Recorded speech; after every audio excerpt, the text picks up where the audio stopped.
Avertissement. Il est important de noter que les opinions émises par les invités entendus à cette émission leur appartiennent et ne reflètent pas nécessairement la pensée des collaborateurs de Connaissez-vous. Bonjour et bienvenue à Connaissez-vous. Mon invité cette semaine est Frédéric Charbonneau.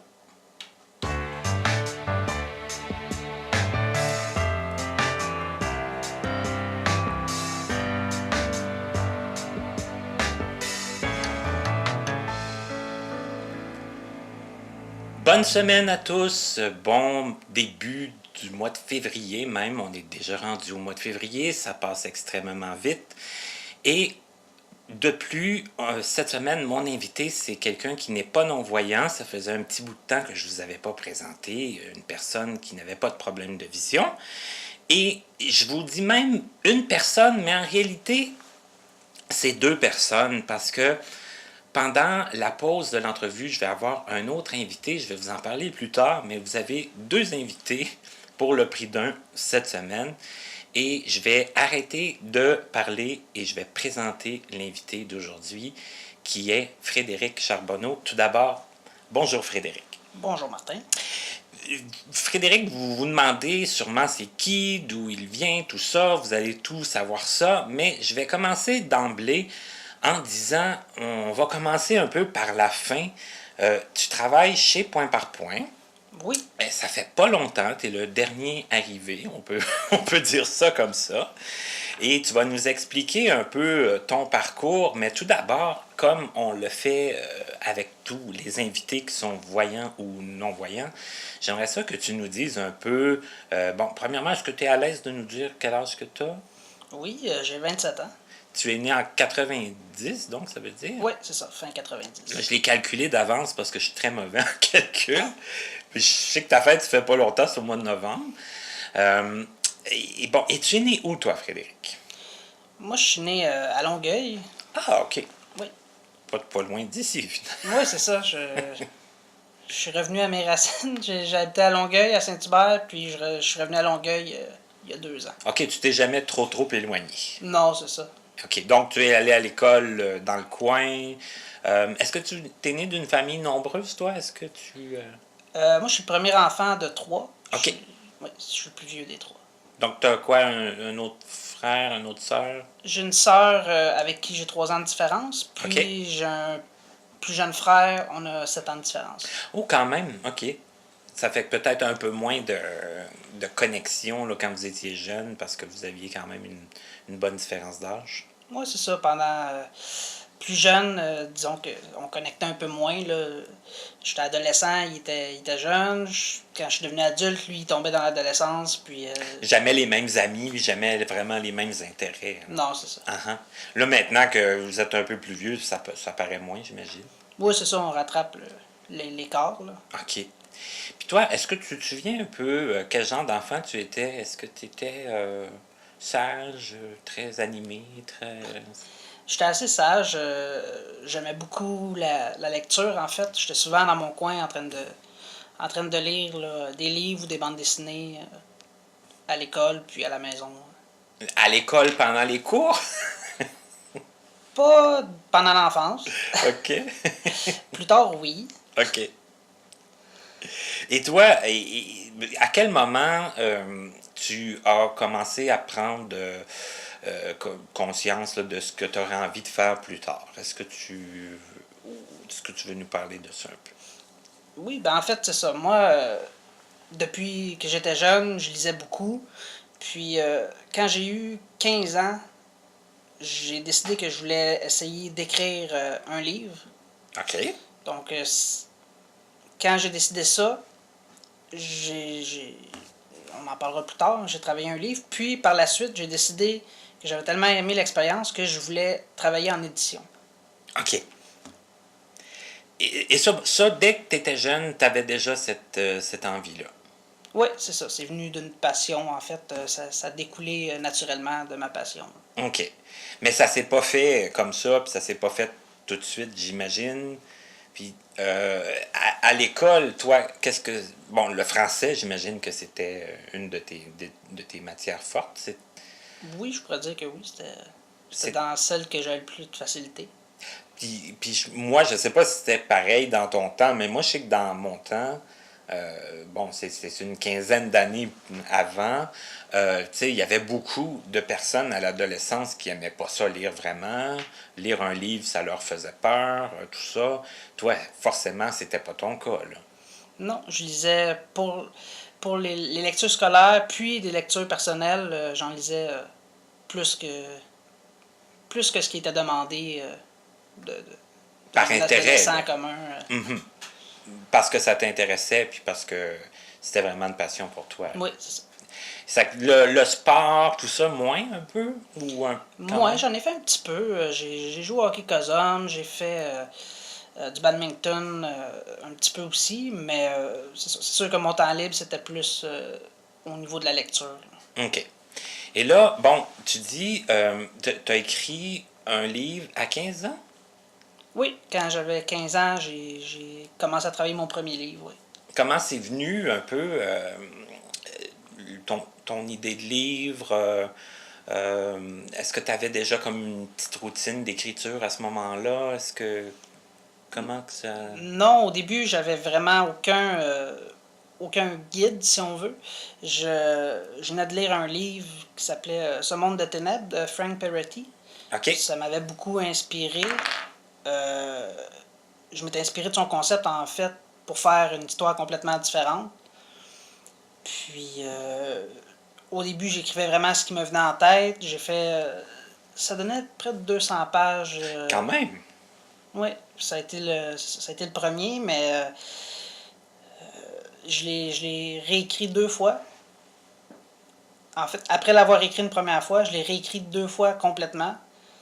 Ah, tu veux dire, tu repartais de zéro ou tu Je repartais... repartais du même texte, mais je changeais tout. En fait, c'était même pas une correction ou une amélioration. Oui, c'était une amélioration, mais C'était plus reconnaissable, c'est là. ça, c'était complètement un autre texte. En fait, la première fois, je l'ai écrit à la main. Oh, OK. Oui, je l'écrivais à la main. Ensuite, à 16 ans, j'ai reçu un ordinateur portable parce que je m'intéressais à l'écriture. Donc, je l'ai réécrit de mon texte original à l'ordinateur. Puis, en le réécrivant, j'ai fait beaucoup de changements. Ça a fait que c'était complètement méconnaissable. Puis, dans ces changements-là, une des dernières parties du livre, je l'ai écrit à la première personne. Puis, j'ai trouvé que ça enrichissait tellement le texte que j'ai tout réécrit à la première personne par la suite. OK. C'est que toi, là, ça te faisait pas peur, là, de reprendre ton texte, de le modifier, changer la personne, tout ça, c'était un défi, on peut dire ça. Moi, c'est ça, ça faisait partie de l'expérimentation, là. Tout était nouveau, là. Tout était à découvrir.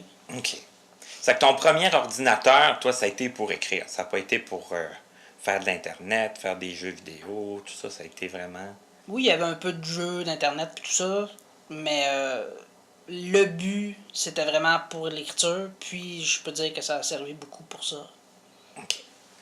Et là, je sais que, parce qu'on parle quand même beaucoup, tu as fait beaucoup d'autres métiers, parce que, bon, on s'entend que écrivain ou écrire, c'est pas facile.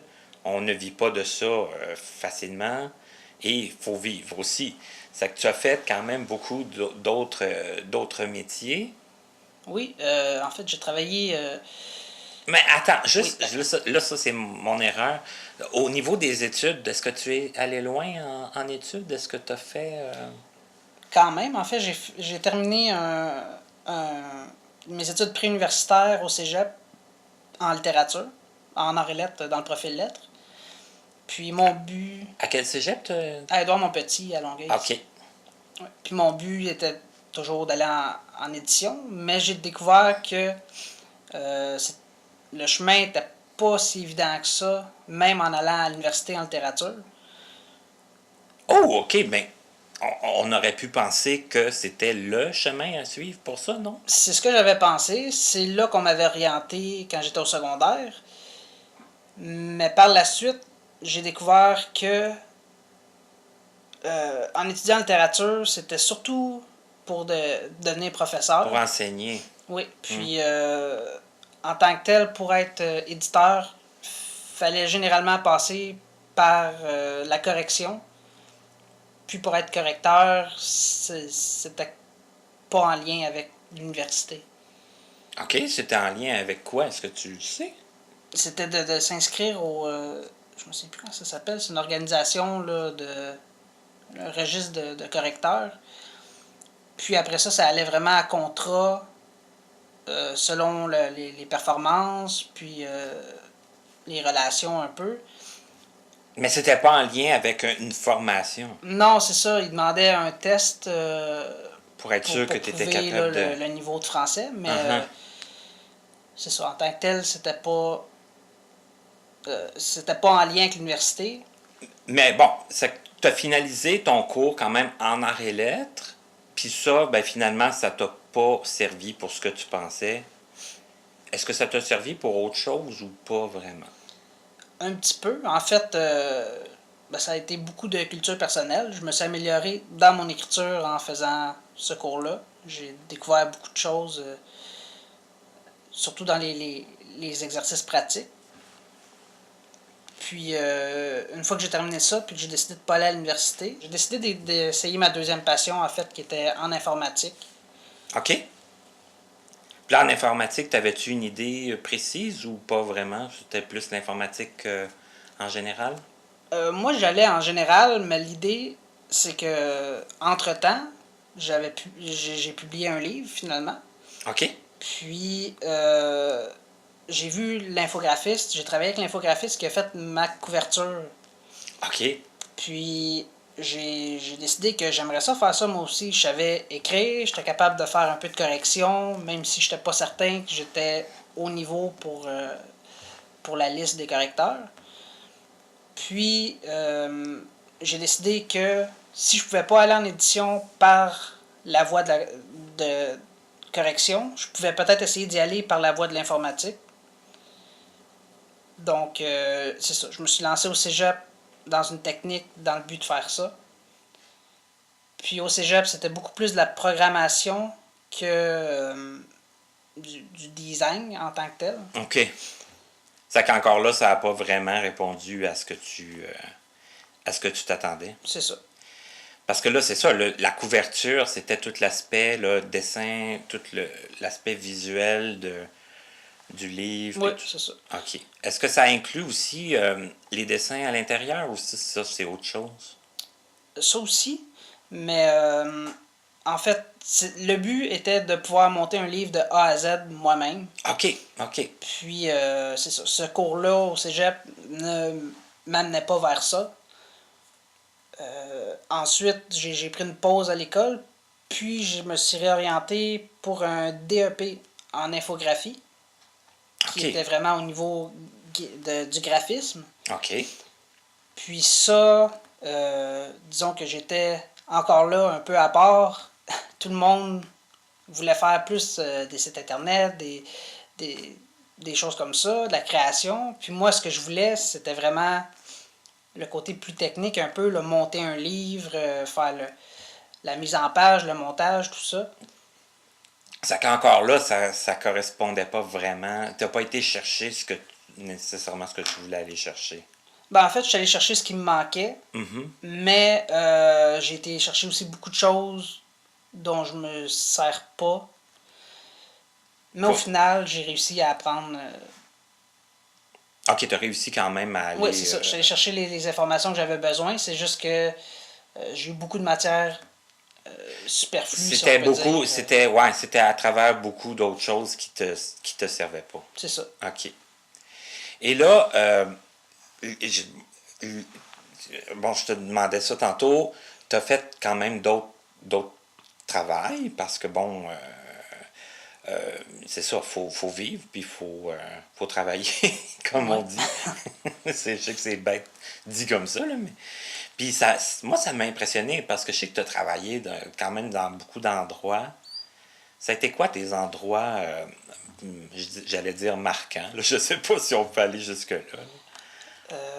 Je n'irai pas nécessairement nommer tous les endroits parce qu'il y en a eu quelques-uns. Oui. Mais dans les métiers, j'ai fait de la réception expédition, beaucoup. J'ai été commis de plancher aussi là, dans des magasins grande surface. Là, quand on dit commis de plancher, c'est vraiment, c'est-tu placer la marchandise, puis tout ça, puis Oui, répondre aussi aux gens, là, quand ils cherchent des oui, c'est choses, puis exactement ça. ça que c'est de courir pas mal, là. Oui, ça me demandait de courir pas mal. Puis, au dernier endroit où j'ai fait ça, c'était chez Dollarama. J'ai, J'imagine que je le faisais assez bien parce qu'ils m'ont fait monter troisième clé, qui est un peu un superviseur sous l'assistant gérant. OK, il y a autant de grades que ça, là. Oui, en fait, c'est ça. Il y avait le gérant, l'assistant gérant, puis il y avait quelques superviseurs qui étaient capables de fermer la caisse, puis tout ça, en plus des tâches normales, là. OK, donc compter la caisse, fermer le magasin, tout Oui, ça. c'est ça. OK, toute la J'avais été procédure. promu à ce poste-là. Un certain temps. Oui. OK. Est-ce que ça te plaisait? Est-ce que c'était... tu sais, ça demande quand même de l'organisation, ça demande quand même de la vivacité d'esprit. Est-ce que c'est quelque chose qui t'allumait un peu? C'était plaisant. C'est sûr que ça me donnait une certaine liberté aussi. J'avais un nombre de tâches à, à faire ou à déléguer. Puis j'avais un peu la liberté là-dedans de juger qui était meilleur à quelle tâche, qu'est-ce qu'on n'avait pas le temps de faire s'il y en avait trop. Ouais, c'était une gestion, là. C'est ça. J'ai bien aimé ça, mais c'était quand même loin de ce que j'avais envie de faire. Puis, c'est ça. En fait, j'ai quitté pour une question complètement différente, là. C'était un manque d'heures au travail. Tu veux dire pas assez de... C'est ça, j'avais pas assez de travail. Pour que ce soit... euh, c'est ça, tu faisais pas assez d'heures pour que ce soit assez payant. Non, c'est ça. Et là, tu as cherché autre chose? Ou est-ce que c'est là que tu es arrivé ici ou c'est... Là, il m'en manque sûrement des bouts, là. Ouais, ben c'est ça. En fait, j'ai essayé. Suite à ça, j'ai essayé deux autres travails qui n'ont pas fonctionné. Puis, j'étais un peu. J'ai terminé ma formation en infographie, mais je trouvais pas de travail non plus dans ce domaine-là. Puis, disons que je savais pas quoi faire. J'étais en appartement, puis j'avais des comptes à payer, comme tout le monde. Oui. Puis, j'ai parlé avec Mélissa de chez Point par Point. Oui, la fille de Gérard. Oui, c'est ça. Mhm. Puis elle, c'est ça, je lui ai parlé de ma formation, de mes cours en infographie, puis tout ça. Est-ce qu'on a le droit de dire comment tu l'as croisé, Mélissa? Parce que tu n'as pas fouillé dans le journal, puis trouvé la compagnie Point par Point, puis dire je vais appliquer chez Point par Point. C'est pas comme ça que ça s'est Non, vraiment. passé. Est-ce qu'on a le droit de le dire? Je sais pas. Je l'ai. En fait, c'était au shower de mon beau-frère qui il allait avoir un enfant avec sa copine. Milsa, c'est une de ses amies de longue date à lui et à la grande sœur de ma copine aussi. Donc, elle était présente là en même temps que moi. C'était un hasard, en fait. Puis, on était juste assis en train de manger puis de discuter. Puis, c'est ça. Comme ça, je venais de faire mes cartes d'affaires aussi. Puis, c'est ça. Elle m'a parlé comme quoi elle avait peut-être besoin d'aide pour produire des graphiques, en fait, pour les non-voyants. C'est ça, les graphiques tactiles. Oui. Mhm. Ce qui était, c'était spécial un peu parce que j'avais étudié en graphisme, puis je me retrouvais à m'essayer à faire du graphisme pour des gens qui peuvent pas voir ce que je faisais.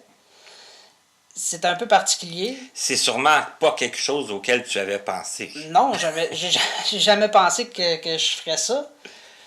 Puis là, pour juste donner quelques détails, pas trop, mais parce que les gens, souvent, quand ils viennent pour faire des graphiques, ils veulent reproduire le graphique le plus fidèlement possible, alors que là, il faut le simplifier, il faut enlever des détails, il faut que le graphique demeure compréhensible pour la personne qui va le toucher. Mm-hmm. Est-ce que ça a été difficile pour toi de visualiser ça un peu, le besoin de simplicité, de simplifier le graphique, puis tout ça? Est-ce que ça a été...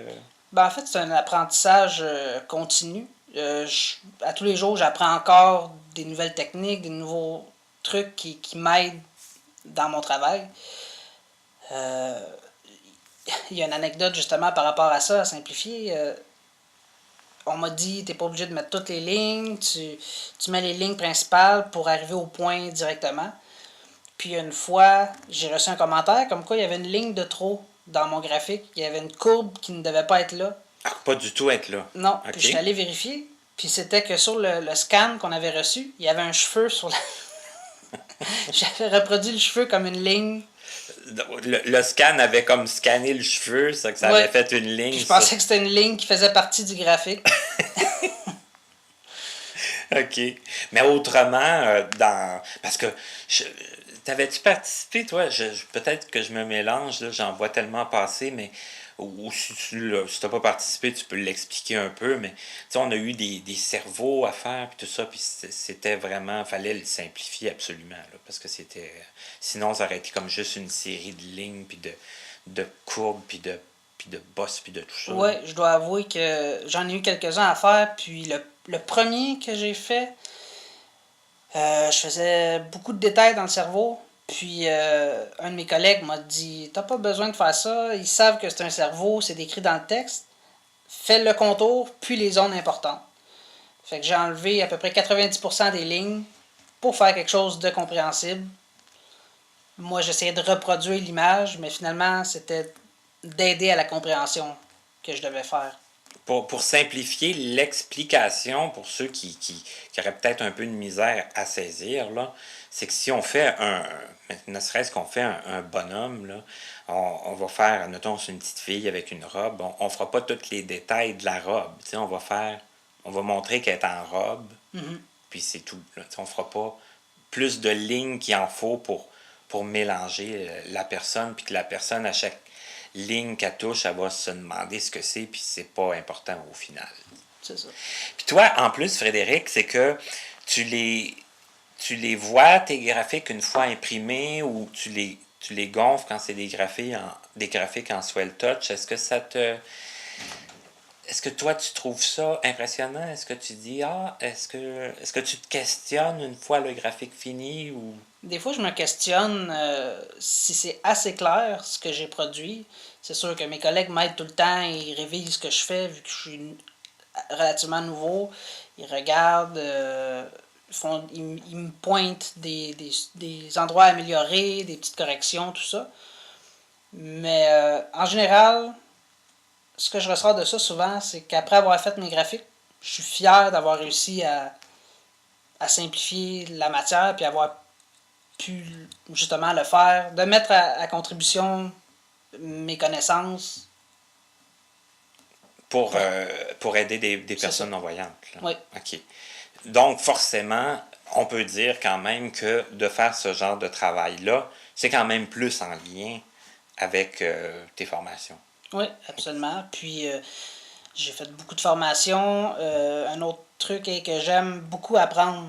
Puis ici, j'apprends tous les jours. J'apprends un peu mon braille lentement. Puis... C'est vrai, mais oui.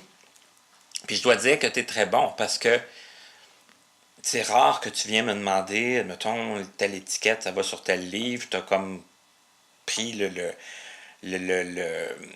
l'habitude d'essayer de voir, bon, l'étiquette, ça ressemble à ça, le titre sur le livre, ça ressemble à ça, donc ça va avec ça, puis je pense qu'il n'y a pas eu trop d'erreurs. Ben c'est ça, en général, je dois dire que je suis assez autodidacte. C'est sûr que j'essaie de poser le plus de questions que je peux pour bien comprendre, mais surtout pour réviser, pour être sûr que justement j'ai bien fait. Mais c'est ça, j'essaie de me débrouiller moi-même aussi. C'est ça, une fois les questions posées, là, tu es capable d'y aller assez largement toi-même tout seul. Là, sans... Ouais. OK. Puis dans les travaux que tu as faits, est-ce que tu as travaillé dans autre chose qui se rapprochait au livre ou à l'édition? En fait, l'endroit le plus semblable en lien avec ça, c'était chez Renaud-Bré. OK. J'ai été encore là commis de plancher un certain temps. À cet endroit-là, ils appellent un libraire.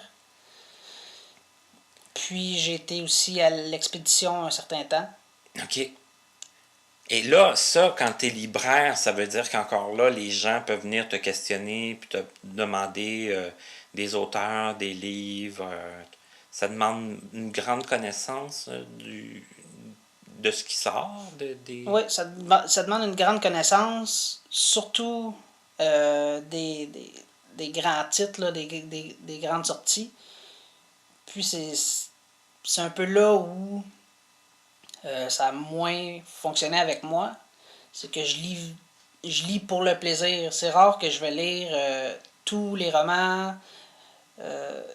On avait autant à vendre des romans québécois, des romans policiers, de la science-fiction, plusieurs styles différents. Moi, j'ai quand même mes styles favoris, mais c'est rare que je vais aller lire dans d'autres styles. Donc, encore plus que je vais lire tous les romans des autres styles aussi. Mais est-ce qu'ils demandaient de lire tout ça?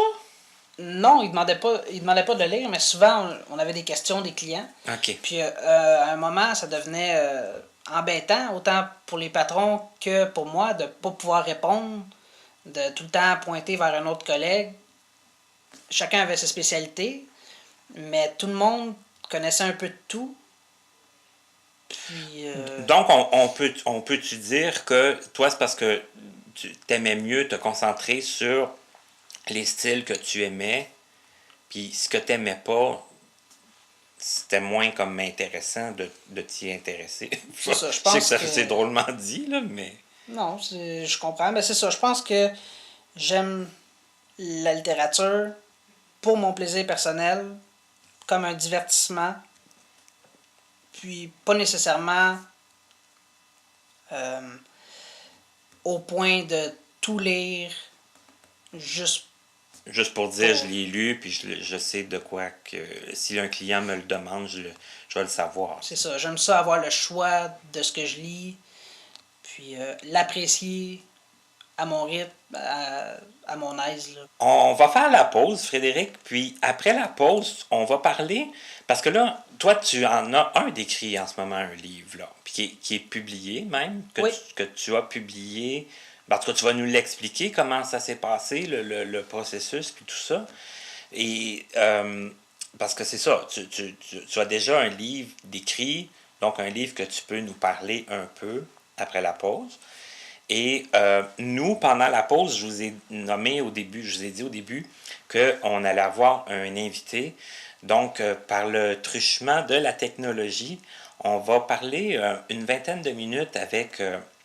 quelqu'un que je connais bien, qui s'appelle Guillaume Demers et qui travaille lui aussi au niveau de l'édition et qui est BDiste, c'est-à-dire qu'il fait les images de ses bandes dessinées ainsi que le texte. Donc, on va faire la pause, Frédéric, on va revenir tout de suite après avec toi et pour le moment, je vous laisse avec Guillaume Demers. Vous pouvez communiquer avec nous pour nous faire part de vos commentaires, questions et suggestions en passant par notre site Internet à l'adresse www.martinchouinard.com ou à l'adresse courriel connaissez-vous2017@gmail.com sans tiret. Nous désirons remercier l'Association des aveugles de la Rive-Sud ainsi que la compagnie Point par Point Inc. de nous prêter gracieusement leurs locaux pour l'enregistrement de certaines de nos entrevues. Bonjour, bienvenue à la pause de l'entrevue. Cette semaine, j'ai un invité très spécial à vous présenter. Il a un lien familial avec moi. Il s'appelle Guillaume Demers. Et je vais vous laisser, premièrement, le laisser vous dire bonjour. Et on va vous expliquer un peu le lien qui nous unit ainsi que la raison pour laquelle je lui ai demandé de participer à l'entrevue. Tout d'abord, bonjour Guillaume. Bonjour. Ça va bien? Oui, ça va très bien toi-même. Oui. Ben, comme je disais, on a un lien de famille. Oui. Et je te laisse l'honneur de le dire, dans le fond. Ben, en fait, on a eu la chance de passer le temps des fêtes ensemble. Quand je suis ton beau-frère, je suis marié à son frère Jean.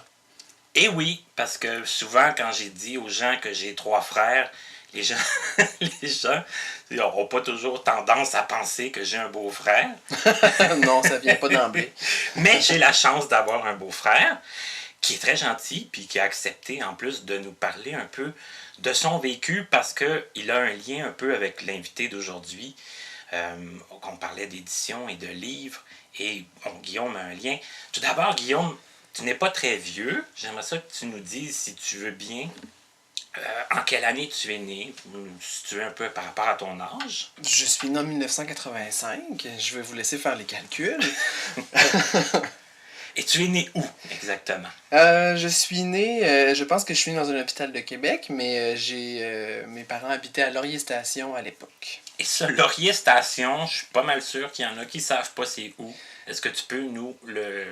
Oui, ben c'est pas grave si on sait pas où c'est où Laurier-Station.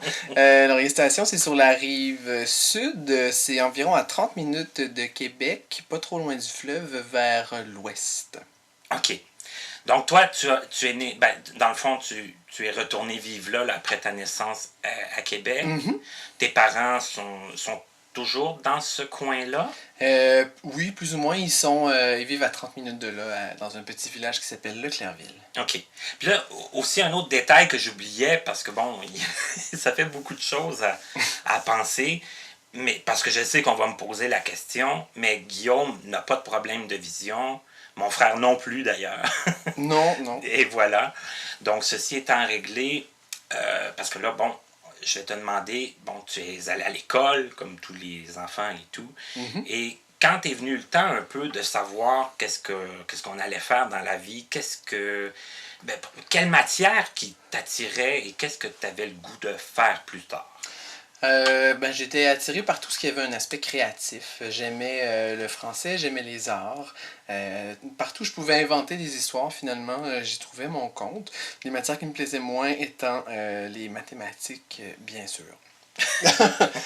Donc, ben, ça a été varié pendant mon parcours scolaire. J'ai commencé, je voulais être gardien d'enfants, j'ai voulu être vétérinaire, j'ai voulu être dessinateur très tôt, cependant. Ben, vétérinaire, là, ça Ouais. n'avait pas beaucoup de lien avec Non, ça n'a la pas beaucoup de création. lien, mais j'appréciais quand même les sciences quand j'avais pas à calculer pour les sciences. Mais ça t'en aurait pris quand Oui, même ça m'en pour aurait être pris des maths, vétérinaire. c'est ça. J'aurais pas C'est que aimé ça. j'imagine que ça a été laissé de côté assez tôt. Oui, relativement tôt. De toute façon, le côté créatif a pris le dessus assez rapidement aussi. Le dessin et l'écriture là, ont pris le dessus de façon assez flagrante. Au cégep, je suis allé d'abord en langue, puis j'ai bifurqué vers les arts visuels et j'ai terminé au baccalauréat en enseignement des arts plastiques. Au départ, pourquoi en langue? Pourquoi en langue? En fait, c'est un peu par dépit, parce que je m'étais inscrit en dessin animé à Montréal, au Vieux-Montréal. Puis cette année-là, il y avait une grosse cohorte. Je dis ça pour m'envoyer des fleurs, en fait, là, parce que j'ai pas été pris. Donc, il y avait 300 personnes qui postulaient. Je sais pas combien ils en prenaient, mais moi, j'ai 300, pas été oui, pris. quand même. Donc, il a fallu que je trouve un autre programme rapidement. Puis je me suis inscrit en arrêt de profil langue pour apprendre l'espagnol et l'allemand. Par curiosité, mais j'ai fait une seule session avant de changer. Là. OK, tu as pu transférer de cours après la première session? Oui, assez facilement parce que j'ai continué dans un profil arts et lettres différent. Donc, j'ai continué le programme commun, le tronc arts et lettres, puis je suis allé vers les arts visuels plutôt. OK. Et ça, bon, c'était au cégep. Après, qu'est-ce qui s'est passé? Ben là, mon parcours scolaire étant une série de déceptions, j'ai d'abord postulé pour être en arts visuels. OK. J'ai été refusé. Donc, je suis allé en enseignement des arts plastiques, un programme qui ouvre la voie à être enseignant au primaire ou au secondaire en arts plastiques. Puis, j'ai fait mon bac au complet, mes 4 années. Et puis, après ça, j'ai fait le choix de ne pas enseigner les arts plastiques. Okay. Donc, j'ai quand même eu un super parcours en enseignement des arts plastiques, mais j'ai aussi passé par l'école d'été de Percé où j'ai fait une formation en illustration de romans graphiques, puis j'ai eu une petite formation de bande dessinée aussi à la Maison Jaune, qui est un centre de formation en art à Québec. Et puis, c'est là, en fait, que vraiment l'intérêt pour la bande dessinée s'est confirmé.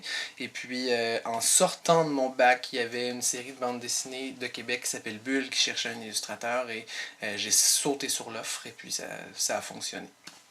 Et là, ça t'a... qu'est-ce qui s'est passé par après? Parce que je sais que tu as fait plein de choses. Oui. Je veux pas brûler d'étapes, mais j'aimerais ça qu'on parle de tout. même en tout cas, de plusieurs choses. Même si ça va être, je le sais, un peu rapide, là, mais quand même. Je vais essayer de faire un survol simple, chronologique autant que possible. OK. Donc, en sortant de mon bac, j'ai trouvé ce contrat-là en bande dessinée d'illustration pour la série Bulle, mais évidemment, ce contrat-là ne me permettait pas de vivre. Là. C'était pas un salaire qui permettait de vivre que de ça. Et c'était à temps assez plein, mais ça payait partiel, disons. Alors, j'ai postulé aussi pour être enseignant en art visuel pour des personnes analphabètes. Au centre d'alphabétisation Limoilou. C'est un centre d'alphabétisation qui est à Québec et qui reçoit principalement des personnes immigrantes qui sont analphabètes de leur propre langue. Donc, qui n'ont jamais écrit leur propre langage maternel. Donc, ils n'ont jamais tenu un crayon dans leur main. OK, ça part quand même de très loin. Oui, on part de loin. Là. Puis souvent, on a reçu massivement des personnes bhoutanaises il y a environ une dizaine d'années peut-être, là, si je ne me trompe pas, parce que c'était des réfugiés politiques à l'époque. On leur a ouvert les portes. Et puis, c'était des gens qui vivaient dans la montagne, d'agriculture, puis ils n'avaient jamais tenu un crayon. Donc, l'apprentissage allait commencer vraiment très loin. Puis, d'autant plus, ils avaient 50 ans en montant. Là. Donc, on avait un défi quand même important avec eux. Mais j'avais une clientèle variée, j'avais quelques Québécois à travers ça. Et mon but était de faire passer la communication à travers les arts. Donc, on pouvait faire du théâtre de marionnettes. Là. Ça passait dans mon programme d'art, ça, là, pour travailler, par exemple, l'intonation, l'articulation, etc. Sauf que, là, Sens-tu qu'on s'éloigne, Martin? Non, pas du tout. Mais c'est parce que tu as parlé de marionnettes, puis ça me rappelle quand même un souvenir, puis je veux pas qu'on extrapole là-dessus, là, c'est pas le but de partir un débat, mais tu me disais que des fois, dans certains pays, construire des marionnettes, c'était comme pas permis ou... Oui. Toi, ça t'occasionnait un petit peu des fois des frustrations en tant qu'enseignant. C'était difficile justement on dit souvent qu'il faut savoir s'adapter quand on est enseignant parce qu'il y a beaucoup de choses qu'on peut pas prévoir. Et là, comme j'avais une clientèle majoritairement immigrante qui venait de plusieurs pays, bon, j'avais pas seulement des Bhoutanais, j'avais des Africains, j'avais des Européens, là, des pays Balkans, tout ça. Donc, il m'est arrivé que lors d'un travail sur la marionnette, après avoir passé 5 cours à construire une marionnette, là, travailler la dextérité, la motricité, tout ça, puis faire du vocabulaire autour du matériel utilisé, quand on arrive enfin à la manipulation de la marionnette, où là on va travailler le français comme il faut, puis l'intonation, puis tout ça, il y a une participante congolaise qui refuse systématiquement de toucher à la marionnette qu'elle a passé 5 semaines à faire. Parce que... je sais pas, en fait, au Congo, je sais que c'est assez métissé, là, les religions, les gens, même les langages qui sont parlés. Mais sa religion était enseignée dans un lieu sacré par des marionnettes géantes. Donc, ça revêtait un caractère sacré pour elle de manipuler une marionnette. Donc, pour elle, ça n'avait pas sa place dans un cours de français de manipuler des marionnettes. Mais de la construire, c'était correct. Ça, il n'y avait pas de problème. Mais c'était de la manipuler. Ouais. J'aurais Dieu. aimé ça qu'elle me dise à la semaine 1. J'aurais pensé à mon affaire. Parce que là, on est arrivé justement à la semaine où on commençait à faire la manipulation. Puis, paf, plus de marionnettes avec... Mais ça, ce travail-là, tu ne le fais plus. Non, je l'ai fait pendant 4 ans. Okay. Ça a été un défi où j'ai appris beaucoup de choses. Ça a été stimulant à plein d'égards. Et puis j'ai rencontré des personnes extraordinaires. Mais de plus en plus, à travers ma carrière, bon, j'ai enseigné la bande dessinée à des ados, pré-ados. J'ai donné des cours privés. J'ai donné des cours de dessin aussi à certains endroits. Puis j'ai commencé à publier de la bande dessinée. Donc on parlait de mon premier contrat que j'ai eu qui était en illustration. Donc je recevais des textes écrits que je dessinais. Mais tranquillement, je me suis mis à écrire mes bandes dessinées. Puis j'ai trouvé un éditeur. Donc, cet éditeur-là m'a permis de plus écrire, donc de plus produire mes propres bandes dessinées. Puis, par la bande, avec ça, j'avais des nouveaux contrats d'animation, des nouveaux contrats d'enseignement, tout ça grâce à la notoriété, si on veut, que m'apporte une bande dessinée, là, la crédibilité que ça m'apporte. Donc, tranquillement, je m'étais tellement spécialisé en bande dessinée que d'aller en alphabétisation me demandait un effort de différenciation presque extrême entre mes postes. Donc, je passe mes semaines à faire des cases. Puis là, bon, OK, je reviens en mode marionnette avec des gens qui parlent pas français. C'était très difficile. Donc, j'ai mis ça de côté pour tranquillement là, me concentrer sur la bande dessinée. Mais cette année, comme par hasard, j'ai eu un nouveau contrat en alphabétisation, mais cette fois-ci avec des décrocheurs québécois. Et puis, c'est un programme qui est vraiment basé sur la bande dessinée. Et puis, ça me fait plaisir de le donner. Parce que forcément, il y a eu des difficultés, mais beaucoup très enrichissants, parce que ça t'a fait travailler avec plusieurs groupes d'âge, plusieurs clientèles et tout et tout. Oui, oui, j'ai connu, et je pense que la personne la plus vieille que j'ai eue dans mon groupe devait avoir 83 ans. C'était un homme québécois, puis les plus jeunes, ils n'étaient pas majeurs. Là, donc, c'était très vaste comme clientèle, puis il fallait réussir à parler à tout le monde en même temps. Donc, c'était difficile de les rejoindre, mais c'est ça, c'était un beau défi. Et là, bon, là, tu écris, tu fais tes dessins. T'as quoi, deux livres de publiés ou plus? Ben, à titre d'illustrateur, maintenant, j'ai 4 livres que j'ai seulement illustrés, que je n'ai pas écrits.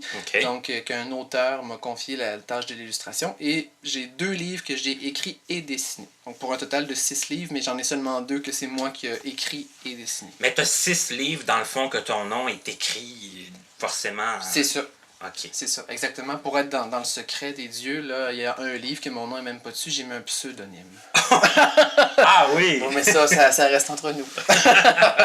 Ça que tu nous diras pas le pseudonyme. Non, je vous le dirai pas. Au micro. Non. Mais là où je veux en venir aussi, parce que bon, c'est sûr que les non-voyants aiment beaucoup la lecture et il y a quelque chose que toi tu fais, ben, tu fais des animations, mais ça t'amène à faire une tournée des salons du livre au Québec. Oui, tout à fait. Et puis ça te demande quand même beaucoup de temps, là, parce que tu me disais, je pense, hier, qu'il y a des grands bouts de temps que tu n'es pas chez toi, forcément, parce que tu es en tournée, littéralement. Là. Oui, c'est ça. Les gens n'ont pas toujours conscience que les salons du livre, c'est partout à travers le Québec et c'est pas en même temps. Donc, on entend souvent parler de notre salon du livre dans notre région. Même moi, je le savais pas là, avant de commencer à faire ça. Mais pendant l'année, au Québec, si je ne me trompe pas, il y a 8 salons du livre officiels dans 8 régions différentes. Là, ça va de l'Abitibi, justement, Témiscamingue, jusqu'à Sept-Îles de l'autre sens. Là. Donc, ça couvre tout le territoire du Québec. Il y a aussi le salon du livre de Longueuil, qui est spécialisé en jeunesse, celui-là. Donc, il n'est pas dans les 8 officiels, mais on le fait. Puis, et qui est au cégep Édouard-Montpetit. Oui, c'est ça, exactement. Puis maintenant aussi, on en fait certains en périphérie, comme Edmundston au Nouveau-Brunswick, comme Shippagan sur la péninsule acadienne, et puis on fait aussi Sudbury à l'occasion, donc ça en a ajouté 3 de plus, donc on est rendu à 12. Donc c'est des salons qui durent en moyenne de 4 à 7 jours pour celui de Montréal, donc on peut presque dire que c'est 12 semaines complètes où je ne suis pas chez moi. Là. Parce que là, il y a le temps de te rendre, il y a le temps tout ça, là. Ouais, de coucher dans les hôtels. Et tu me disais que c'était quand même difficile un peu sur le corps, là, sur Oui, ben oui, parce qu'on dort pas chez nous, on mange dans des restaurants souvent là, pour faire ça plus pratique. Et, on essaie de voyager avec une glacière et des carottes, là, mais c'est pas toujours gagnant sur le poids à transporter dans l'auto, d'autant plus qu'on transporte nos livres. C'est ça. Là. Mais oui, c'est très exigeant, mais en même temps, je trouve que ça fait vraiment bien la contrepartie du métier d'auteur et d'illustrateur où tu es chez toi, recroquevillé sur ta table de dessin seul. Puis là, finalement, tu vas à la rencontre du monde. Donc, je trouve que ça fait une belle balance dans le métier, là, pour ma part. Comme je suis pas un ermite, là, je suis quelqu'un de social quand même. Alors, ça me fait plaisir de le faire aussi. Parce que là, oui, mais tu me disais, ça, c'est sûrement pas tous les auteurs qui font ça, là, mais tu fais de l'animation. Donc, en quoi ça consiste exactement? Est-ce que tu peux me dire un peu une journée, admettons, dans un salon du livre là, typique? Oui. Qu'est-ce que ça peut ressembler? Le Salon du Livre, normalement, et si on y va avec un plan standard, là, c'est du jeudi au dimanche. Donc, la plupart du temps, le jeudi dans la journée, il n'y a pas grand-chose. Puis, il y a des activités de lancement le soir, des ouvertures, donc des lectures officielles. Le président d'honneur qui est choisi cette année-là va faire son mot de lancement. Il va y avoir des événements dans certains bars aux alentours du salon, puis tout ça. Puis, après ça, ben, les animations vont commencer. Souvent le lendemain, le vendredi. Donc là, il y a des voyages scolaires qui sont organisés souvent dans les salons. Donc les écoles viennent, puis les écoles ont reçu de la part des organisateurs du salon une liste d'animations proposées. Donc en tant qu'auteur, tu peux proposer tes animations au Salon du Livre quelques mois à l'avance, avant l'événement. Et puis souvent, il faut que tes animations soient en lien avec un livre qui est paru récemment. Donc, si par exemple je sors une BD cette année, ben, je pourrais proposer pour le Salon du Livre de Longueuil, par exemple, qui s'en vient au mois de février, je pourrais proposer mes animations. Puis le Salon du Livre accepte ou refuse ma candidature. Et ensuite, je me rends sur place, bien sûr. C'est conditionnel à ce que ton éditeur soit sur place. OK. Et puis là, c'est là que je donne mon animation. Il y en a sur la scène, parfois, surtout pour les groupes scolaires. Il y en a qui sont dans les classes. Il y a une tournée scolaire qui est faite dans les classes, dans les écoles. Et il y en a aussi qui sont faites dans des salles privées à l'intérieur du salon. Ça dépend vraiment du fonctionnement de chaque salon. OK. Mais là, ton animation, ça pourrait être quoi? Tu sais, comme, admettons une que tu as déjà faite. J'ai déjà fait des animations participatives où, quand j'étais dans une classe ou dans une salle plus petite, là, qui n'était pas une scène, tout le monde qui entrait dans la salle recevait une planchette, là, une planche pour dessiner dessus, avec 2 feuilles, un crayon de gomme effacée, puis on faisait de la création d'un super-héros, en fait. Donc, je demandais aux volontaires de lever la main, puis ça donne que c'est toujours les plus énervés qui lèvent la main. Ça donne bien. Donc, je les fais venir devant. Je les costume en partie. J'ai des accessoires pour eux, pour qu'ils se déguisent un peu en super-héros improvisés. Puis, ce qu'ils font, en fait, ils ne savent pas, mais ce qu'ils font, c'est qu'ils font la statue pendant 4 minutes. Donc, on s'est débarrassé des plus énervés pendant 4 minutes. Non, je dirais pas ça comme ça parce que je les aime beaucoup. Mais pendant 4 minutes, donc, ils font la statue. Ils sont plus calmes. Ben, ils n'ont pas le choix, c'est leur rôle. Uh-huh. Et donc, mais ils ont en même temps toute l'attention du monde parce que tous les regards sont rivés sur eux. Le public choisit une des personnes qui fait la statue et la dessine dans la position que la personne prend. Dans une deuxième étape, ce qu'on fait, c'est qu'il y a un changement, une rotation. Donc, ceux qui étaient debout vont se rasseoir et dessinent, puis ceux qui étaient assis vont prendre des positions de modèle vivant, encore une fois. Et puis après ça, on transforme notre position préférée, si on en a dessiné 2, ou la position qu'on a décidée en super-héros, en ajoutant des traits et des détails, des costumes, tout ça par-dessus le dessin qu'on a fait. Donc, on termine avec un ancrage, si j'ai le temps d'expliquer la technique d'ancrage pour repasser par-dessus le crayon de plomb. Okay. Donc, ça, c'est un exemple participatif. D'autres fois, c'est moi qui vais faire les dessins. Là, c'est plus démonstratif. Ça, c'est quand je suis dans une salle ouverte à l'intérieur du salon puis que je peux pas commencer à distribuer des gommes effacées à tout le monde. Là. Donc là, je le fais sur scène avec un chevalet. Puis, je fais quand même participer les gens. Puis, c'est souvent le public qui va voter pour ce en quoi je vais transformer la personne qui a fait la statue pour moi. Donc, des fois, ça finit que c'est un rhinocéros. Mais ça amuse le public. Puis, ça démontre en même temps ma méthode de travail en tant qu'illustrateur. OK. Guillaume, je pense qu'on pourrait jaser très très longtemps comme ça. Oui. Est-ce que grosso modo, ça fait un petit peu le tour selon toi? Oui, ben j'ajouterais peut-être juste que c'est ça sur le plan de l'édition. Dans le fond, depuis... j'ai de la difficulté à mettre la date exactement, mais ça fait plus d'1 an que je suis éditeur adjoint. Donc, pour mon éditeur, celui qui a publié les 2 bandes dessinées que j'ai écrites. Donc, je suis éditeur adjoint avec lui. Et là, j'ai commencé justement à voir l'autre côté de la médaille. Donc, c'est quoi recevoir des textes, analyser des textes, puis travailler avec les auteurs pour faire d'un texte brut, finalement, l'objet livre, le produit fini qui porte l'histoire au public. Donc, c'est une contrepartie que j'apprécie beaucoup. Et moi, ma question pour finir, un petit peu la question piège, mais dans oui. le fond, c'est pas super grave parce que c'est la fin, mais je me dis, quand trouves-tu le temps d'écrire et de créer justement parmi toutes tes occupations? C'est une question difficile parce que c'est une comment je pourrais dire, une discipline qui est très difficile à apprendre. C'est quelque chose qui demande à ce qu'on se mette un cadran, qu'on se botte les fesses, qu'on se lève le matin, même si aujourd'hui il n'y a pas d'animation, il n'y a pas de salon, on pourrait rester à la maison, mais il faut qu'on se lève puis qu'on est à la table à dessin. C'est difficile, ces temps-là existent. J'ai peut-être, je sais pas, 3 journées dans une semaine, là, pendant lesquelles j'ai quelques heures pour pouvoir travailler sur mes livres. Et puis, si je vois après quelques minutes ou peut-être quelques heures à la maison que je suis pas productif, ben je ramasse mes choses puis je m'en vais dans un café. Donc, rendu dans le café, j'ai plus le choix de travailler.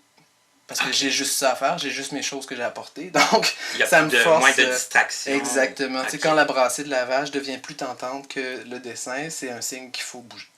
Donc, je m'en vais dans un café, puis je vais exercer le travail. Mais le temps, on l'a, c'est juste difficile de le structurer, puis de faire en sorte qu'on n'arrive pas le soir à 9h en se disant « Oh, j'aurais dû travailler un peu plus aujourd'hui », puis se sentir coupable. Mais c'est une discipline très difficile à trouver. Bien, moi, en tout cas, ce que je peux dire, et je le dis au micro, Guillaume, on l'a dit au début, je le connais quand même un peu en dehors de son travail, et c'est quelqu'un quand même d'assez discipliné qui... Oh, merci Martin. As-tu remarqué une amélioration dans les 5 années? Non, moi je suis toujours connu comme assez structuré et assez, j'allais dire strict là, envers toi-même, là, mais je pense que c'est strict dans le bon sens. Là. Bon, ben merci Martin.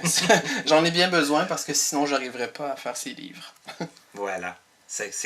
Les livres, c'est apprécié et c'est important et ça doit, ça doit rester. Tout à fait. Merci beaucoup, Guillaume, d'avoir pris le temps de nous parler. Ça fait plaisir. Merci. À notre prochaine émission, Madame Lina Landry. Une autre preuve qu'avec beaucoup de détermination et de patience, il est possible de trouver de l'emploi même en étant malvoyant et ce, malgré les différentes époques. Ça, j'ai travaillé plusieurs années, par exemple. J'ai fait de la sollicitation téléphonique à la presse. C'était une petite compagnie qui s'appelait Abonnec. Ça a été... C'est parce que moi, je me cherchais désespérément de l'ouvrage. Dans cette période-là, ça a été dur. J'avais même pris un cours de télécommunication pour essayer de faire de quoi. Puis, en tout cas, c'est parce que moi, je voulais pas. Moi, j'étais une personne, je voulais pas être de bien-être. Vous aviez peur moi, je voulais pas être de bien-être. Je voulais rien savoir. Puis la solitude, puis de pas savoir quoi faire de moi, votre je disais, je veux faire de quoi de ma vie. Il faut que je travaille. J'étais prête à n'importe quoi. N'importe quoi dans le sens de quoi qui est honorable. Un peu, oui. On s'entend. Là. Oui. Nous sommes de retour avec notre invité qui est Frédéric Charbonneau et bon, avant la pause, il vous a dit que il avait écrit un livre et on va parler de ce livre-là et on va parler aussi du processus de création parce que moi, ça m'intéresse et je sais aussi que dans les non-voyants, il y a beaucoup de personnes que leur passion, c'est la lecture et qui ne savent peut-être pas non plus tout le processus. Donc, si tu veux bien, on va parler de ça. Est-ce qu'il y a un lien à faire entre le livre que tu as écrit quand tu avais 15 ans et celui-ci, qui s'appelle Les rêves d'Alice, ou si c'est un autre projet totalement différent? C'est un autre projet complètement différent. En fait... avant d'écrire Les rêves d'Alice, j'avais écrit un total de 4 autres romans. Oh, OK. Oui, c'est ça. Jusqu'à temps que j'arrive aux rêves d'Alice. Puis à chaque fois, il y avait quelque chose qui me déplaisait. En fait, il manquait un élément pour me satisfaire dans ce que j'avais écrit. Une fois que je réalisais, il me manquait l'étincelle qui ferait que le roman pouvait être bon là, pour toi. C'est ça. L'histoire était correcte pour moi. J'avais raconté ce que je voulais raconter. Mais une fois écrit, je me rendais compte que c'était pas aussi intéressant que je pensais pour les autres. Puis peut-être que c'était seulement quelque chose que moi je voulais écrire. Puis... sans nécessairement que ce soit publié. Ouais, c'est ça. OK. Puis c'était pas quelque chose qui se récupérait, là. Tu pouvais pas comme rien faire, puis... En fait, dans des futurs projets, il y a peut-être des personnages que je vais récupérer des événements, mais dans la majorité, ces 4 romans-là sont en arrière. À part l'expérience qu'ils m'ont amené, il en restera plus grand-chose. OK. Ça que d'un sens, là, c'est correct. C'est un deuil. Mais sauf que tu pourrais récupérer des personnages. Oui, c'est ça. Il y a OK. toujours des choses à récupérer. OK. Mais est-ce que ça a été difficile quand même? Parce que 4 romans, c'est beaucoup. Je veux dire, c'est beaucoup de temps que tu as mis, c'est beaucoup d'idées, c'est beaucoup de... est-ce qu'ils étaient à l'état... Est-ce que tu les as rendus à l'état final ou pas vraiment? Ou... Il y a eu le premier que j'ai parlé quand j'avais 15 ans. OK, il est dans ces 4-là? Oui, celui-là, OK. c'est un des 4 que j'ai écrit. OK. Celui-là était rendu à une forme quasiment finale, si on veut. Avec toutes les réécritures que ouais, tu y avais c'est ça. faites en plus? Je veux dire, je voyais plus où je pouvais... Tu avais comme fait le tour de l'écriture de ce livre-là. C'est ça. Le sujet était... Tout était dit. Puis, à moins de réécrire une 4e fois, je pense pas que il y avait quelque chose à faire avec ce que j'avais. OK. Mais tu y as pensé de le réécrire une autre fois ou non? Non, ça a été... ça fait partie du deuil un peu, là. Une OK. fois que... La 3e fois que je l'ai réécrit... La 3e fois que je l'ai écrit, je me suis dit, c'est ça l'histoire. Je peux faire des corrections dedans, mais... Je réécris pas. Je réécris pas une autre fois. Puis, en faisant mes améliorations, puis tout ça, je me suis rendu compte qu'il y avait encore trop de travail à faire pour une histoire un peu compliquée qui me satisfaisait probablement juste moi aussi. OK. Ça, c'est le livre 1. Le livre 2 et le livre 3, bon, est-ce que ça a été un peu le même processus? En fait, c'est ça. Il y en a eu 3 autres à part celui-là. OK. Le 2e, je l'ai écrit tout de suite après le premier, c'était une suite directe. OK. Et puis, ça faisait un peu partie du premier, si on veut. Je les ai comme abandonnés en même temps. Parce que, vu que le premier n'était pas publiable à mon sens à moi, la suite ne pouvait pas l'être plus. C'est ça. c'est dommage, mais c'est ainsi. Ouais. OK. Puis le suivant?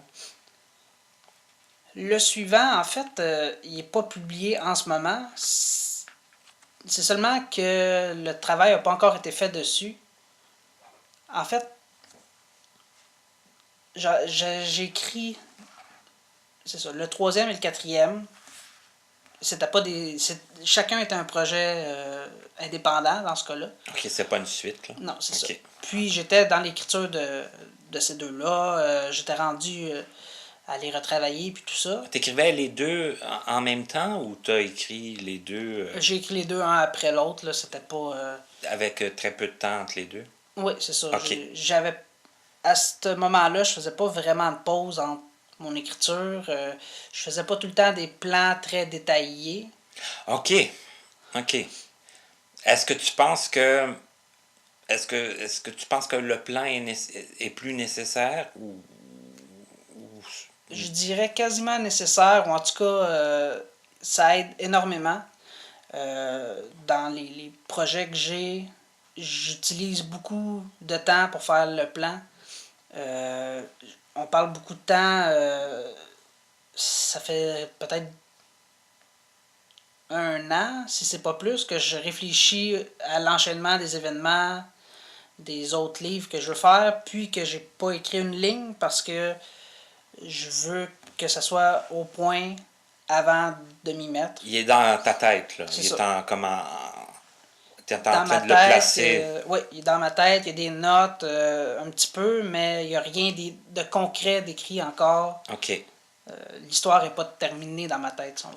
Puis là, quand on fait un plan, est-ce que c'est d'établir le lieu où ça va se passer, les personnages, un peu les grandes lignes? Est-ce que c'est plus que ça? Est-ce que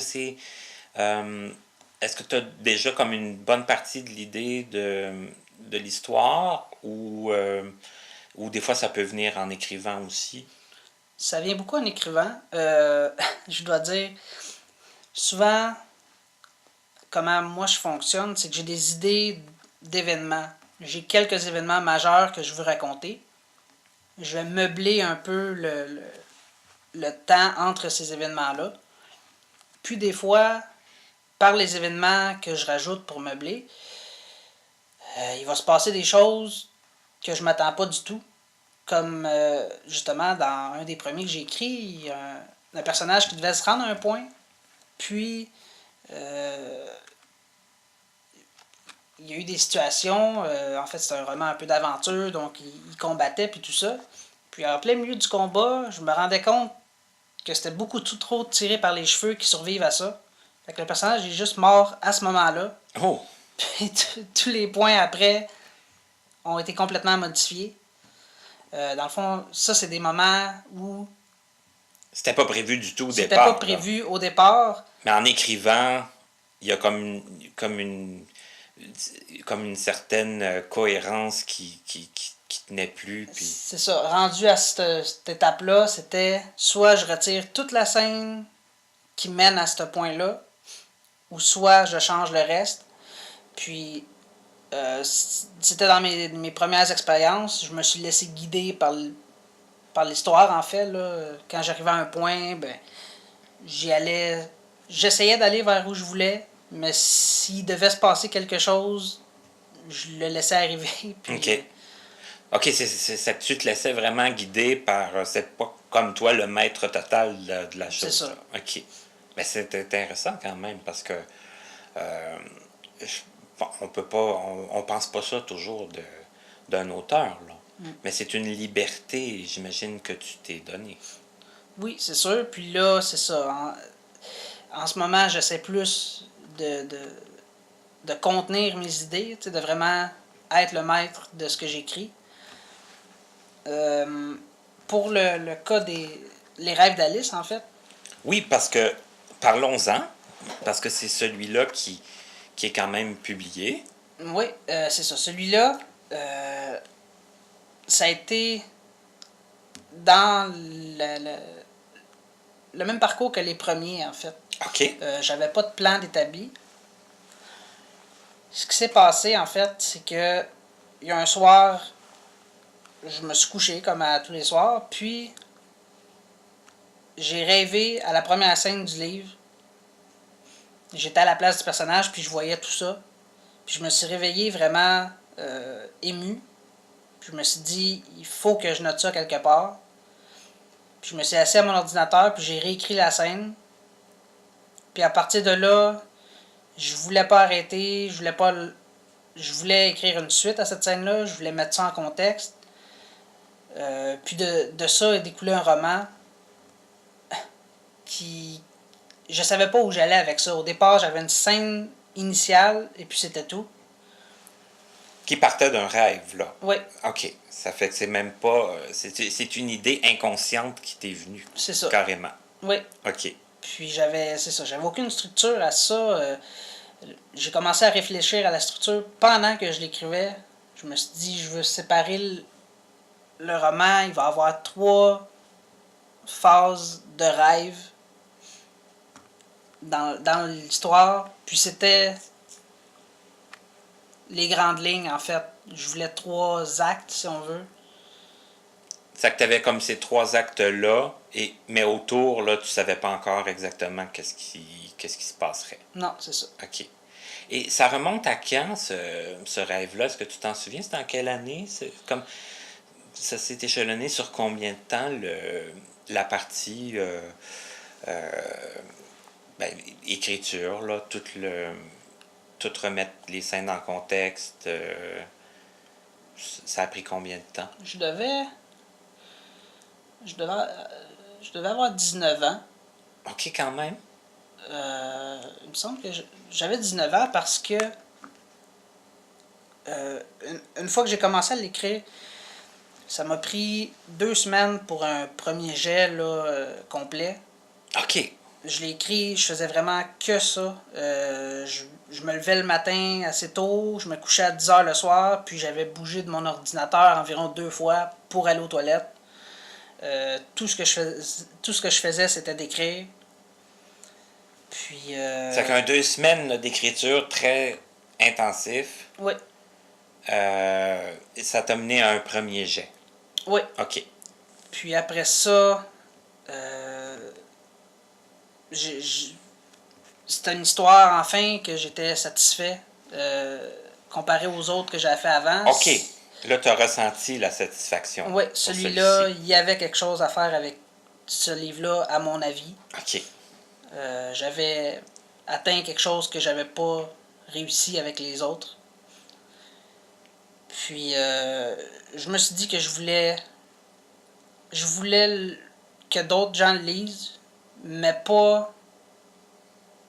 Je voulais pas être limité, par exemple, par une maison d'édition qui allait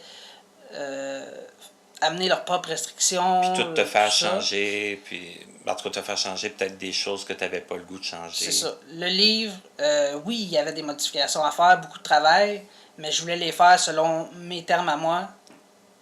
Fait qu'à ce moment-là, j'ai décidé que j'allais essayer de tout faire moi-même, de le publier, puis de vraiment tout entreprendre par moi-même. On parlait de maître là, tantôt. Là, tu avais repris comme le projet en main. Là. C'est toi qui voulais décider. Oui, en fait, le projet était né de lui-même, puis pour prendre vie, il fallait que là, moi, je l'amène à ça, au côté concret. Il s'était écrit un peu à travers moi, mais je peux pas dire que c'est moi qui avais décidé de l'écrire. Puis ensuite, c'est ça. La partie production, c'est un choix à ce moment-là. Et là, bon, tu dis, tu voulais qu'il y ait des gens qui le lisent. Donc, tu l'as fait lire à certaines personnes. Est-ce que la version, le premier jet versus la version finale, est-ce que ça a été... ça a été vraiment beaucoup de travail, beaucoup de réécriture? Est-ce que c'était de façon aussi intense que pour le premier jet ou si ça s'est fait plus... Il n'y a pas eu de réécriture complète pour celui-là. J'ai retravaillé des passages, mais encore là, je savais pas ce que ça allait devenir exactement, ce projet-là. J'en ai fait un exercice de style un peu, juste pour enrichir mon vocabulaire, puis je voulais essayer des choses avec ce livre-là. Puis c'est ça, je me suis permis certaines libertés. Entre autres, si vous l'aviez entre les mains, vous verriez qu'il n'y a aucune pagination. Ça fait partie d'un concept. C'était volontaire. Puis c'est ça, il y a des libertés comme ça que j'ai amenées. Mais on peut-tu le dire un peu?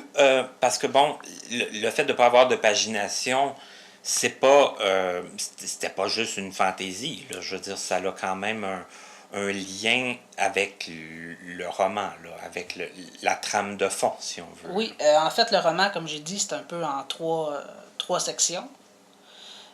Puis, à la base, la situation initiale, il y a Alice qui est... je raconte un peu sa vie régulière. Puis, dans le premier acte, elle fait un rêve qui est tout beau, tout joli. Puis, ce rêve-là lui fait prendre conscience de certaines choses. Puis, c'est ça, à partir de là, le rêve et la réalité se mélangent un peu. Elle réalise des choses dans la réalité qui font réaliser des choses dans ses rêves. Puis, l'un influence tout le temps l'autre. Puis, Alice n'est plus dans un endroit spécifique, elle est tout le temps entre le rêve et la réalité à ce moment-là. Donc c'est pour ça un peu qu'il n'y a pas de pagination, c'est pour le lecteur autant que le personnage ne savent pas où ils sont situés à ce moment-là. OK, parce que moi je l'ai lu, je l'ai terminé ce matin. Et je me suis donné un peu comme excuse que, bon, je l'ai lu quand même assez rapidement, puis je l'ai lu à la synthèse vocale. Mais ça veut dire que s'il y a des fois que je n'étais pas sûr d'où j'étais rendu, c'est normal. C'était même peut-être ça le but, un peu, là. Oui, puis comme j'ai dit aussi, le livre, c'est un peu écrit de lui-même, donc même moi, je savais pas tout le temps où j'allais. en l'écrivant. Il y avait tout le temps un but précis. Il y avait la scène finale, je savais comment ça allait finir. Je savais qu'il y avait 3 actes, mais je savais pas le chemin qui allait relier tout ça. Par où ça allait passer, là, C'est puis ça. tout ça. Si les gens discutent avec toi du livre, ça se peut que même toi, tu dises, bah, moi non plus, je le sais pas exactement, puis c'est pas important. Il y a comme une partie imaginaire qui peut satisfaire, dans le fond, un peu tout le monde, là. Oui, en fait, c'est ça. J'avais un but aussi, c'était d'amener à une certaine réflexion. Puis, à ce niveau-là, j'ose croire que c'est réussi parce que dans les gens qui l'ont lu, il y a des gens qui n'ont pas vu la même fin que moi. Il y a des gens qui m'ont astiné un peu sur la fin. Puis, je pouvais pas leur donner tort. Parce que ce qu'ils me disaient, c'était aussi vrai que ce que moi j'avais vu en l'écrivant. C'est vraiment écrit dans le livre, puis ça faisait du sens qu'une personne l'ait lu puis ait compris ça par sa réflexion, puis que moi j'avais compris autre chose par ma réflexion à moi. C'est quand même fort, quand même, là. Parce que les gens comprennent pas tous la même chose, ça, c'est normal, mais c'est quand même toi l'auteur. Oui, c'est sûr que c'est moi l'auteur, mais c'est ça. C'est pas figé dans une réalité de il faut avoir compris ça. Ça peut laisser place. Moi, la réflexion, ça, je te l'ai dit, c'est sûr. C'est sûr que c'est un livre qui porte à réfléchir. Et moi, j'avais quelques petites craintes quand même au départ parce que tu me disais, bon, c'est un peu style Patrick Sénécal. Puis bon, ça m'a fait peur un peu. Puis je suis content d'avoir passé par-dessus ma peur parce que c'est au-delà des petites scènes, des fois un peu plus crues, là, on pourrait dire. Là. Ça va bien au-delà de ça. C'est ça, même à l'arrière, parce que c'est moi qui l'ai publié, je savais pas ce qui pouvait découler de ça, quelle responsabilité j'avais en tant qu'éditeur. J'ai mis une notice 16 ans et plus, mais en fait, c'est vraiment libre à... Je recommanderais à un adulte de le lire avant de le faire lire à un enfant. Mais si un enfant de 14, 15 ans veut le lire, ça peut se rapprocher aussi. C'est juste que, c'est ça, je voulais pas prendre de chance en fait avec... Ouais, ben, un avertissement ou une supervision était probablement la plus appropriée. Ouais. Mm-hmm. Moi, j'aimerais ça, si tu veux, peut-être que tu nous en lises un petit extrait. Moi, il y a un endroit moi, quand les relations parents-enfants, j'ai toujours été quand même assez touché par ça. Puis il y a un bout. Encore là, je veux pas dévoiler de gros punch, là. Mais il y a un bout quand même que c'est la mère d'Alice qui lui écrit. Je trouve ça quand même assez évocateur. Puis je trouve ça très touchant. Puis je pense que tu étais d'accord pour en faire la lecture. Oui, absolument, je le lis ici. Donc, c'est ça. Le passage, c'est une lettre de la mère d'Alice à Alice. Et puis, je vais lire un petit passage qui suit. Et puis, juste pour se situer un peu dans le... Très chère Alice, je suis parti et je ne reviendrai pas. Convainc ton père que l'argent vous revient à tous deux et réalisez ensemble tous vos rêves. Moi-même, j'en réalise un très beau qui n'est limité par rien ni personne. Tu ne peux pas me faire revenir, tu comprends? Au risque de paraître terre à terre, tu dois passer à autre chose maintenant. Tu dois te libérer de toutes tes limites. Je t'ai aimé comme seule une mère le peut, mais là où je suis, je ne peux plus saisir cette liberté limitée. Expose-toi sans crainte et ne laisse personne dénigrer tes pensées. Claire. Alice pleura en silence. Ces mots n'avaient jamais eu le moindre sens avant cet instant.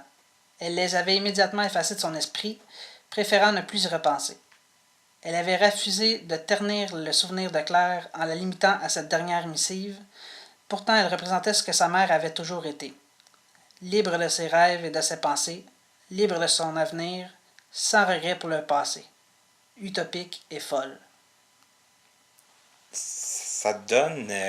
ça met la table un peu, hein, ce qui se... un petit peu tout ce qui se trame dans ton histoire.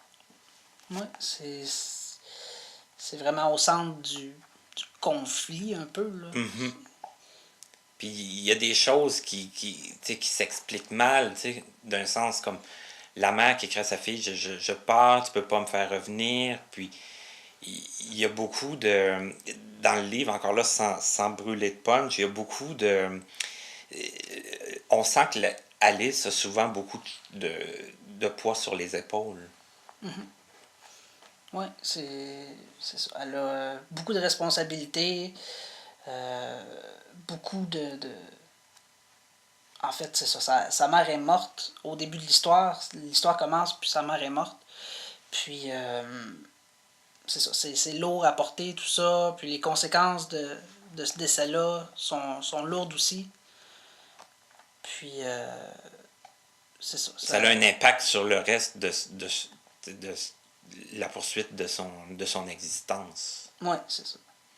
Et le titre, pourquoi Alice? Est-ce que c'est en lien avec...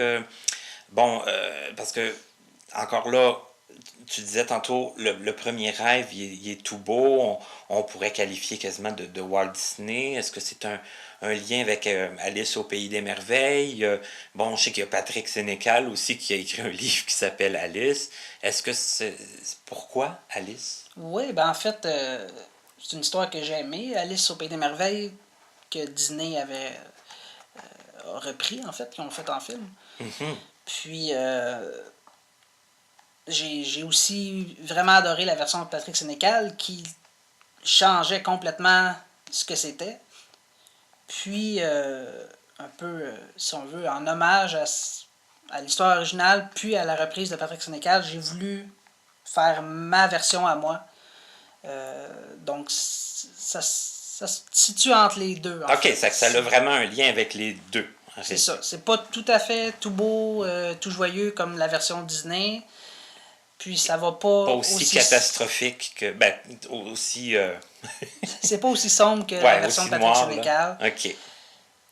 Mais il y a des petites touches des deux, en fait. Là. OK, d'accord. Mais là, Frédéric, il y a quand même un détail qui est important, je pense qu'on doit mentionner.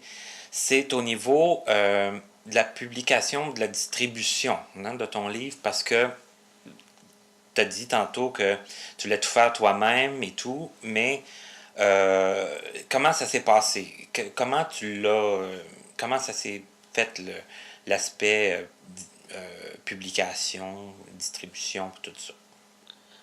En fait, il a fallu que je découvre les étapes un peu au fur et à mesure. OK. L'écriture, c'était bien beau, mais c'était seulement la première partie. C'est la partie que tu fais tout seul chez toi. La partie évidente, en fait, c'était l'écriture, la révision, la réécriture de certains passages. Le travail d'amélioration. Puis après ça, j'avais ça de fait. Je savais pas quoi faire avec le reste. Je me suis dit, un livre, ça prend la mise en page. Donc, je me suis attaqué à la mise en page. J'ai fait moi-même l'intérieur du livre. Puis, après avoir fait mes cours en infographie, je me rends compte que j'étais pas aussi expert à ce moment-là que je suis maintenant. Je suis devenu beaucoup mieux placé pour le faire que je l'étais à l'époque. OK, ça t'étais pas satisfait de... Au moment où j'ai fait le livre, j'étais satisfait. OK. Puis aujourd'hui, je le regarde, puis je me dis qu'il y a encore des choses que je peux améliorer au niveau de la présentation. Pas au niveau de l'écriture aussi, ça, je pense que en tant qu'auteur, on veut tout le temps retoucher un petit passage ou quelque chose, mais si on dit qu'on ne touche pas au texte, je pense que la présentation en tant que telle du livre pourrait encore être travaillé. Pas qu'il n'est pas beau en ce moment, mais Tu vois un peu ce que tu pourrais améliorer. c'est ça. Je vois les choses que j'ai apprises à l'école que j'ai pas faites à ce moment-là. OK. Ensuite de ça, il y avait la partie du dépôt légal. Non, c'est venu après. OK. Une fois que j'ai la mise en page, ça me prenait la couverture pour emballer tout ça. Mhm. Donc, j'ai cherché un infographiste. Puis, j'ai travaillé avec lui pour la vision, un peu ce que je voulais, ce que lui pouvait faire, pour arriver à un résultat final satisfaisant pour les deux côtés. Ensuite, il y a eu la correction. En fait, moi, je l'avais écrit, je l'avais révisé, tout ça, mais une seule personne qui travaille dans un livre, c'est pas assez pour enlever toutes les fautes. Ouais, comme d'avoir une vision extérieure. C'est ça, à un moment donné, j'étais dedans tous les jours, tout le temps, du matin au soir. Très Je collé voyais dessus, plus mes là. erreurs, C'est je ça. voyais plus les défauts. Ça me prenait quelqu'un qui était pas justement tout le temps là-dedans. Donc j'ai trouvé une personne pour faire la correction. Il y a eu la portion dépôt légal. En fait, je savais qu'un livre, il faut faire un dépôt légal, mais je savais pas comment ça fonctionnait. Pardon? C'est que là, il a fallu que tu vois ça toi aussi, C'est pour ça. ça aussi. Je suis allé me renseigner pour le dépôt légal à la Bibliothèque et Archives nationales du Québec et Bibliothèque et Archives Canada.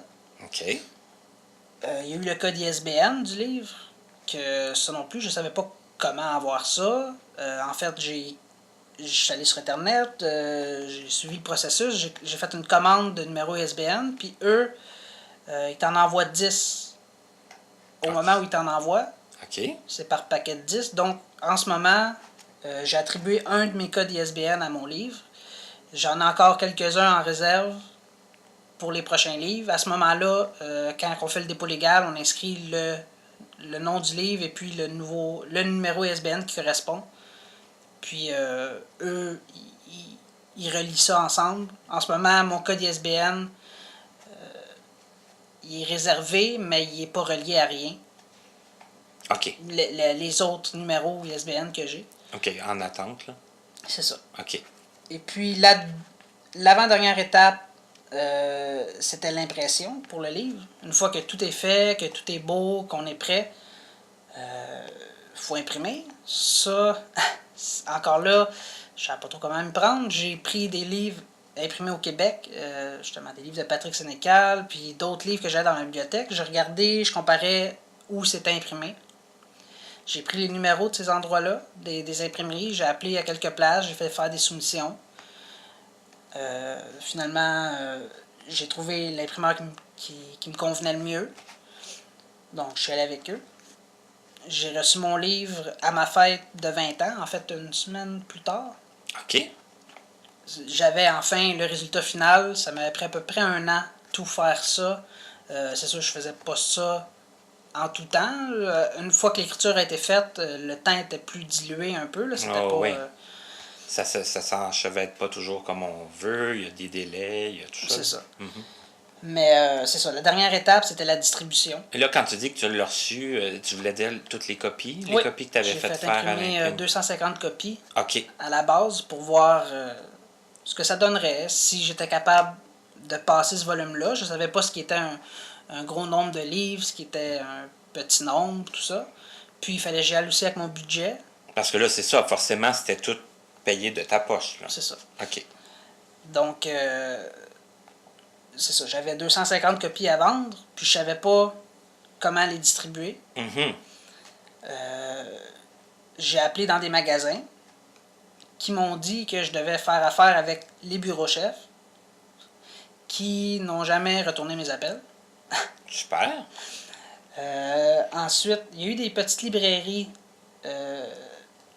qui m'ont parlé. Il y a eu la coopérative Aidons mon petit qui en ont tenu en stock quelques-uns. OK. Il y a une librairie qui l'a lu puis qui a jugé qu'il aimait mieux pas le tenir OK. sur place. Mais c'est ça. Au niveau de la distribution, c'est là où ça a été le plus difficile. J'ai pas réussi à avoir une grande distribution. Donc la plupart, ça a été du bouche à oreille. C'est moi qui les vendais moi-même. C'est la partie que j'aimerais le plus m'y connaître. Quand j'ai rencontré les fournisseurs de livres dans certains magasins où j'ai travaillé, puis je leur demandais comment je peux faire pour être distribué. Puis ils me disaient, ben réfère-toi à ta maison d'édition. Et là, c'est ta maison d'édition, c'est toi, là. C'est ça, Ça fait que- à ce moment-là, c'est moi qui le publiais. J'ai pas encore un nom de maison d'édition, mais je veux dire, c'est moi qui œuvre en tant que maison d'édition. Donc, il me disait de me référer à moi. Ouais. C'est pas très avancé. Puis c'est ça, j'ai jamais eu de réponse. Il me disait que ma maison d'édition devait faire affaire avec eux. Mais ils m'ont jamais expliqué comment faire affaire avec eux. Donc, malheureusement, la distribution est morte un peu à cette étape-là.